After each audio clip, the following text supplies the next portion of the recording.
Hello everyone, welcome my YouTube channel Krishna classes. और आज मैं आप लोगों को चैप्टर इंग्लिश का फर्स्ट चैप्टर करवाने जा रही हूँ क्लास 10th के लिए, अ लेटर टू गॉड। तो हम लोग समरी करेंगे side by side with book reading, ताकि आपके जितने भी डिफिकल्ट वर्ड्स हैं वो सारे के सारे मैं बीच में उसको कवर अप कर सकें। सेकेंड थिंग इज कि जितने भी आपकी मैं कोशिश करूंगी बीच में कि आप लोगों को वोकेबलरी प्रोवाइड करती रहूँ साइड बाई साइड जितनी भी हैं, और साथ में मैं आपकी थोड़ी बहुत ग्रामर इसमें साइड बाय लेते रहेंगे, ताकि आप लोगों को पता लगे कि जब आप राइटिंग पार्ट करते हैं तो कहीं ना कहीं आपको राइटिंग में प्रॉब्लम आती है, आप लोग टेंसेस नहीं कवर कर पाते या पैसिव वॉइस जो भी चीज़ें होती है ग्रामर में नहीं कर पाते। तो मैं आपको वो चीज़ दिखाती चलूंगी साथ साथ कि हम कितना कवर करेंगे। लेट्स पता लग रहा है आपको कि गॉड को लेटर लिखा गया है। तो लेट्स स्टार्ट। आपको पता है कि हम लोग को जैसे फर्स्ट लाइन है इसकी, अगर आप यहाँ पे देख रहे हैं तो फर्स्ट लाइन में लिखा हुआ दे से फेथ कैन मूव माउंटेन्स। आप लोगों को अच्छे से पता है कि हाँ, जो हमारा जो विश्वास होता है ना, वो कहते हैं माउंटेन्स को भी हिला सकता है, मतलब कि वो शेक कर सकता है। वैसे तो वो हिल नहीं सकते, but we can even move mountains with exercises दी हुई हैं। इसका कोई बेनिफिट नहीं है फिलहाल तो। चलिए, the house, the only one in the entire valley, sat on the crest of a low hill. Crest क्या होता है? बिल्कुल जो छोटी छोटी पहाड़ियां होती हैं, यहाँ पे एक वर्ड लिखा हुआ है क्रेस्ट। क्रेस्ट मीन्स छोटी पहाड़ी का बिल्कुल टॉपेस्ट पार्ट को हम कहते हैं, the crest of a low hill.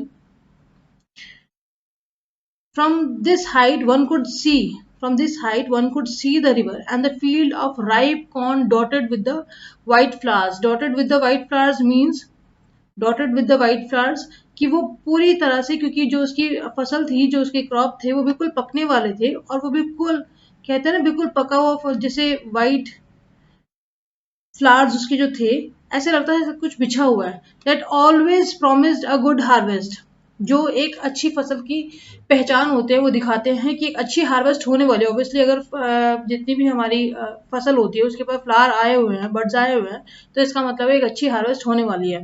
The only thing the earth needed was a downpour और एटलीस्ट अ शॉवर। बट किसी भी चीज को पकने के लिए हार्वेस्टिंग से पहले एक डाउनपोर मीन्स हल्की बारिश की रिक्वायरमेंट। डाउनपोर मीन्स हल्की बारिश, और एटलीस्ट अ शॉवर मीन्स बूंदाबांदी थोड़ी बहुत जो चाहिए उसकी। Through out the morning Lencho who knew his fields intimately मतलब जो बहुत अच्छी तरह से अपने फील्ड्स को के बारे में जानता था। किस तरह के हैं, had done nothing else but see the sky towards the north east. उसने कुछ नहीं किया पूरा दिन से, सिर्फ वो वेट कर रहा था, बिकॉज उसको दूर कहीं पे क्लाउड्स नजर आ रहे थे कि शायद से द क्लाउड्स आर अप्रोचिंग, वो आ रहे हैं, एंड इट मे रेन, बारिश हो सकती है किसी भी समय में। Now we are really going to get some water. Women, women means जो वो अपनी वाइफ के बारे में बात करता है, अपनी वाइफ से बोलता है, यहाँ पे डिस्क्राइब नहीं किया हुआ एग्जैक्ट वुमेन का मतलब यही होता है, जैसे पहले लोग बोलते थे उसी तरह से डिस्क्राइब किया गया है इसको। Women, the women who was preparing supper, जो खाना बना रही थी। सपर मीन्स खाना, it can be lunch, it can be dinner. Supper replied yes god willing, कि भगवान की शायद से यही इच्छा है। The older boys were working in the fields while the smaller ones were playing near the house until the woman called to them, come for dinner. It was during the meal that, just as Lancho had predicted, मतलब उस time जैसे ही उसने खाने का time था, it was during the meal that just as Lencho had predicted. Predicted means कुछ भी prediction करना, पहले से फ्यूचर के बारे में कुछ भी सोचना। प्रिडिक्टेड मीन्स फ्यूचर के बारे में कुछ भी सोचना। Big drops of rain began to fall, बड़ी बड़ी जो बूंदे थी गिरनी शुरू होगी, जैसे उसने सोचा हुआ था वैसा ही हुआ। In the north east huge mountains, in the north east huge mountains of clouds could be approaching, मतलब उसे वो ऐसा लग रहा था कि हाँ वो आ सकते हैं, कुड बी सीन, आते हुए दिख सकते हैं। कि the air was fresh and sweet, बहुत ही अच्छी हवा बह रही थी, बहुत फ्रेश और स्वीट एयर थी। The man went out for no other reason, वो बाहर गया बट ऐसे ही, just for fun, just for enjoyment वो बाहर निकला। और वो क्या देखता है, the man went out, man means Lencho, man means यहाँ पे ऑब्वियसली उसी की बात हो रही है, because he was waiting for the clouds. The man went out for no other reason than to have the pleasure of feeling the rain as on his body. वो सिर्फ एक pleasure के लिए, just for pleasure, enjoyment, fun के लिए जा रहा था, वो feel करना चाह रहा था रेन को किस लिए, क्योंकि उसे मतलब एक जिस चीज की रिक्वायरमेंट थी, एक हवा, एक ब्रीज, एक डाउन पोर की रिक्वायरमेंट थी, तो वो उसकी वेट कर रहा था और जाके बाहर उसने उसको enjoy. When he returned he exclaimed, जैसे वो बाहर आया, he exclaimed, what he exclaimed, he exclaimed these are not rain drops, वो कहता है These are not raindrops falling from the sky. They are new coins. ये क्यों न्यू कॉइन्स है, क्यों कहता है वो ऐसा इसलिए कहता है क्योंकि वो एक अच्छी फसल देने वाले थे, एक अच्छी हार्वेस्ट देने वाले थे। क्योंकि जैसे एक बारिश की वेट होती है ना, लास्ट बारिश की रिक्वायरमेंट होती है जस्ट फॉर ये हार्वेस्ट को, कि पकते जैसी फसल पकती है तो उसकी वेट होती है कि पूरी तरह से वो पक जाती है डेट टाइम पे। The big drops are tens and pieces and the little ones are fives। कि जो बड़े बड़े हैं ड्रॉप्स वो टेंस एंड पीसेज है, जस्ट फॉर फन में ऐसे ही बोल रहा था। 10 सेंट वहाँ की जो करेंसी होती है डेट वी कॉल सेंट, उसको सीधा अमेरिकन करेंसी है वो, लैटिन अमेरिकन करेंसी, पहले वहाँ पे यही करेंसी थी। 10 cent pieces and the little ones are 5।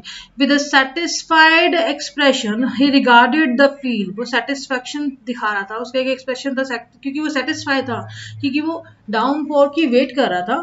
So he got satisfied, he regarded the field of ripe corn with its flower। उसने ये दिखाया कि हाँ कि जो फ्लावर थे वो पकने लगे। draped in a curtain of rain, कि वो पूरी रेन में ढक गए हैं। draped means कवर करना, ढकना, कोई चीज को कवर करना, लपेटना। ड्रेप्ड यहाँ बड़ी ब्यूटीफुल, मतलब कि बहुत अच्छे से ब्यूटीफाई किया गया है यहाँ पे सेंटेंस को, और बहुत अच्छी अच्छी वोकेबलरी यूज की गई है इसमें, मतलब in order to just beautify the passage the story, की बहुत अच्छे से ऑथर ने यूज किए हैं, बहुत सारी अच्छी वोकेबलरी है। बट आप इनमें से जितनी भी मैक्सिमम वोकेबलरी है ना, जो मैं आपको वर्ड्स मार्क कर रही हूँ, हाईलाइटेड वर्ड्स है, उनको ना याद कर लेना। वो इसलिए क्योंकि जब आप राइटिंग पार्ट करते हो, आंसर्स लिखते हो, अगर उस तरह की वोकेबलरी यूज करते हो ना, अगर आपकी कहीं पे गलती भी होती है, सपोज करो, तब भी आपको आप स्कोर कर सकते हैं, क्योंकि आपकी वोकेबलरी बहुत अच्छी, वोकेबलरी बहुत अच्छा स्कोर करवाती है। In a curtain of rain, but suddenly a strong wind began to blow।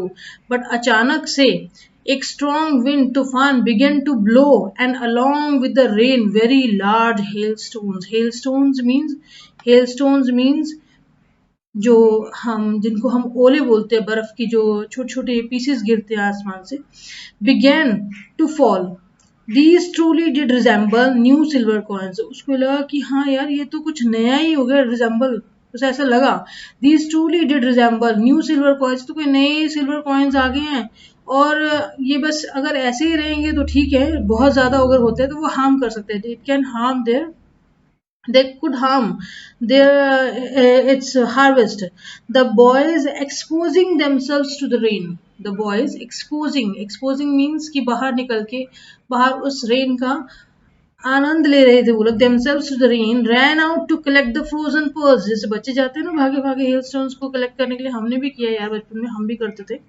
to collect the frozen pearls, देखो कितना अच्छा, हिल स्टोन को एक नया नाम दिया, frozen pearls, जमे हुए मोती, obviously frozen pearls।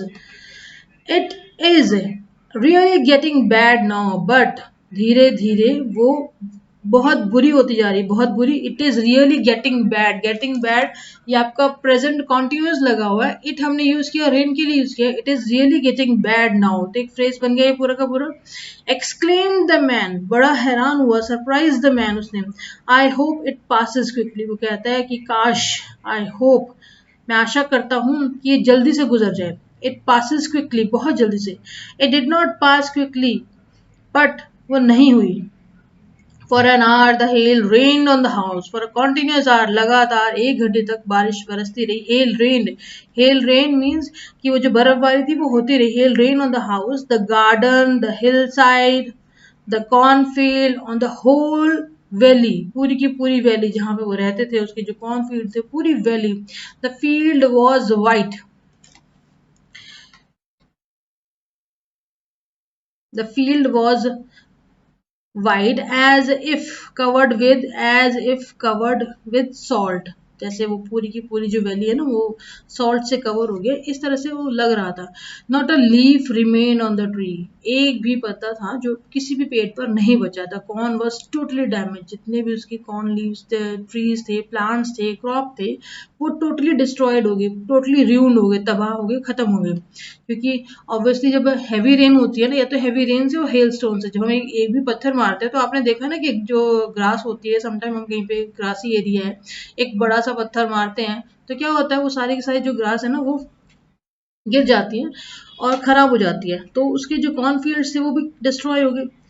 The flowers were gone from the plants, everything was gone, जो इतने फ्लावर्स वर गॉन, सब खराब कर दिए गए, वर गॉन। यहाँ पे थर्ड फॉर्म लगी हुई है, ये पैसिव वॉइस है, वर गॉन। अगर आप देखते हैं सेंटेंस को, इसको, the flowers were gone, flowers खराब कर दिए गए, गॉन फ्रॉम द प्लांट्स, सब हटा दिए गए। किसने हटाए हैं? ये पैसिव वॉइस है। जब भी वर्ब के साथ, जब भी वर्ब के साथ, हेल्पिंग वर्ब के साथ एक्शन वर्ड, जो हेल्पिंग जो वर्ब्स होती है वो थर्ड फॉर्म में होते हैं, दैट मीन्स वो पैसिव वॉइस है, होती है। पैसिव वॉइस आपको तभी पता लगता है जब भी हेल्पिंग वर्ब के साथ थर्ड फॉर्म होते हैं, और पैसिव वॉइस में हमेशा थर्ड फॉर्म आती है और दूसरी कोई भी वर्ब की फॉर्म यूज नहीं होती है। पूरे पैसिव वॉइस में प्रेजेंट हो, पास्ट हो, फ्यूचर हो, वे जितने भी उसके अदर पार्ट्स है, सब में पैसिव वॉइस में वर्ब की थर्ड फॉर्म यूज होती है। From the plants, sorry, Lencho's soul was filled with sadness, obviously अब उसके जो क्रॉप थी जब वो पूरी स्पॉइल हो गई, डिस्ट्रॉय हो गई, तो वो क्या होगा, his soul was filled with sadness, पूरा उसका जो उसकी आत्मा तक कहते हैं ना, वो पूरी दुखी होगी। when the storm has passed, जब वो गुजर गई, he stood in the middle of the field and said to his son, जब वो नीचे खड़ा था उसने देखा, he stood सेकेंड फॉर्म लगी हुई है यहाँ पे, ही स्टूड, गया, जब वो गया, आया, सोया, जो भी चीजें होती है सारी की सारी, ये सारी क्या होती है जितने हम ऐसे यूज करते हैं, वो गया, वो आया, वो खड़ा, मतलब जहां पे था नहीं लगता। तो अगर हम पास्ट की बात करते हैं, वो सारा का सारा सिंपल पास्ट होता है। In the middle of the field and said to his sons, a plague of locust would have left more than this, कि जो अ प्लेग ऑफ लॉकस्ट, यहाँ पे एक फ्रेज दिया हुआ है, ऐसे जैसे हम लोग जस्ट कंपैरिजन करते हैं किसी भी चीज के साथ। अ प्लेग ऑफ लोकस्ट, की जो लोकस्ट होती है एक बीमारी होती है, लॉकस्ट होता है कीड़ा होता है, एक इंसेक्ट होता है जो क्रॉप्स को खा जाता है। प्लेग मीन्स कि जब वो आते हैं ना तो इकट्ठे ही आते हैं और वो पूरी जो क्रॉप है उसको खराब करके ही जाते हैं। अ plague of locust would have left, वो कहता है कि इससे ज्यादा तो शायद से जो लॉकस्ट की जो बीमारी आती है, जिस टाइम पे वो डिजीज आता है क्रॉप्स को, would have left more than this, इससे ज्यादा तो वो भी छोड़ जाता है। But the hail has left nothing, but इस हेल ने कुछ भी नहीं छोड़ा हमारे। This year we will have no corn, इस साल हमारे पास कोई कॉर्न नहीं होगा, कुछ भी खाने को नहीं बचेगा। Everything has lost. That night was a sorrowful one, ये नाइट थी वो उस दिन उसकी दुख भरी थी। क्यों थी? कि ऑब्वियसली यार जब जिसके पास पूरे साल की जो फसल थी अब वही खत्म हो जाएगी तो वो क्या करेगा। All our work for nothing, हमने जितना भी काम किया है कुछ नहीं बचा, फॉर नथिंग, किसी चीज के लिए नहीं किया, कुछ है ही नहीं। There is no one who can help us, कोई भी हमारी मदद नहीं कर सकता इस समय। वी विल ऑल गो, यहाँ पे वी विल के साथ अगर आपने देख रहे हैं ये कॉन्ट्रैक्शन है वी विल की, we will all go hungry this year. वैसे तो विल यूज करते हैं बट शेल यूज करते हैं, आई वी के साथ शेल यूज करते हैं, तो ये आई और वी की शेल के साथ कॉन्ट्रैक्शन है। बट हम लोग यहाँ पे विल भी कर सकते हैं, बिकॉज विल को हम 80% चांसेस के लिए यूज करते हैं। अगर आप मॉडल्स करते हैं तो वहां पे हम विल और शेल को जब हम यूज करते हैं, शेल हम यूज ही नहीं करते, विल को हम 80% चांसेस के लिए करते हैं जब हम फ्यूचर में काफी श्योर होते हैं इस चीज के लिए। अब उसे भी ये श्योरिटी है तो हम यहाँ पे विल को कर सकते हैं एडजस्ट यहाँ पे, कि ऑब्वियसली उसको ये जब उसकी आंखों के सामने सब कुछ उसका खत्म हो चुका है तो वो श्योर है कि फ्यूचर में भूखा रहेगा, कोई मिरेकल होगा, हो सकता है तो शायद से उसको कुछ मिल जाए। We will all go hungry this year. Now there is a oral comprehension check, ये आपको क्वेश्चंस दिए हुए हैं कुछ 4 क्वेश्चंस ओरल कॉम्प्रिहेंशन, क्योंकि ये पूरे पैसेज में से जो अभी तक हमने पैसेज किया है ये उसके पार्ट है, उसमें से 4 क्वेश्चंस आपको गिवन है, यहाँ पे दिए हुए हैं। तो आपने क्या करना है, इसके आंसर्स फाइंड करने हैं। If you are able to find you can, अगर आप कर सकते हैं तो कर लो, अगर नहीं कर पा रहे हैं तो आप लोग कमेंट बॉक्स में डाल दीजिए, तो मैं आपको ये जो इसके पीडीएफ बना के इसको डाल दूंगी। ना एक डिस्कस कर लेते हैं ऑरल कॉम्प्रिहेंशन चेक को। What did Lencho hope for, Lencho ने किस, देखिए अभी क्वेश्चन है, मैं आपको थोड़ा सा ग्रामर का बता रही हूँ यहाँ पे। अगर हम डिड से स्टार्ट करते हैं, सपोज करो हम डिड से स्टार्ट करते हैं यहाँ तक, डिड लेंचो होप फॉर, तो डिड का मतलब अगर डिड से कोई क्वेश्चन स्टार्ट होता है, डू डिड से स्टार्ट होता है या हेल्पिंग वर्ब से स्टार्ट होता है, दैट मीन्स हमें येस और नो करना है सिर्फ answer. But as if it consist of what, इसके अंदर व्हाट भी ऐड हो गया है, व्हाट लगाया हुआ है, व्हाट है, WH फैमिली लगी हुई है, तो इसका मतलब है कि हमने रीजन देना है। What did Lencho hope for, Lencho hoped for, और डिड के साथ जब भी सिंपल पास में डिड लगा हुआ है, क्वेश्चन में आया है, या हम नेगेटिव सेंटेंसेस डिड नॉट वाले करते हैं, तो डिड के साथ आपको फर्स्ट फॉर्म ही यूज करनी है। देखो डिड के साथ यहाँ पे डिड लगा है, तो अगर होप में फर्स्ट फॉर्म है, होप नहीं है, बट जब हम आंसर करेंगे तो हमने वर्ब की सेकेंड फॉर्म यूज करनी है, मतलब कि डिड पहले से सेकेंड फॉर्म है। ये मैंने एक वीडियो लेक्चर बनाया हुआ है, तो आप उसमें सिंपल पास को जाके चेक कर सकते हैं, आपको बहुत इजी लगेगा, तब क्वेश्चंस करने में भी आसान हो जाएंगे आप लोगों के लिए। What did Lencho hope for, Lencho hoped for, किस किस की होप थी, होप फॉर डाउनपोर और लिटिल शॉवर, उसको वही रिक्वायरमेंट थी और तो कुछ नहीं था उसका, उसे चाहिए थी।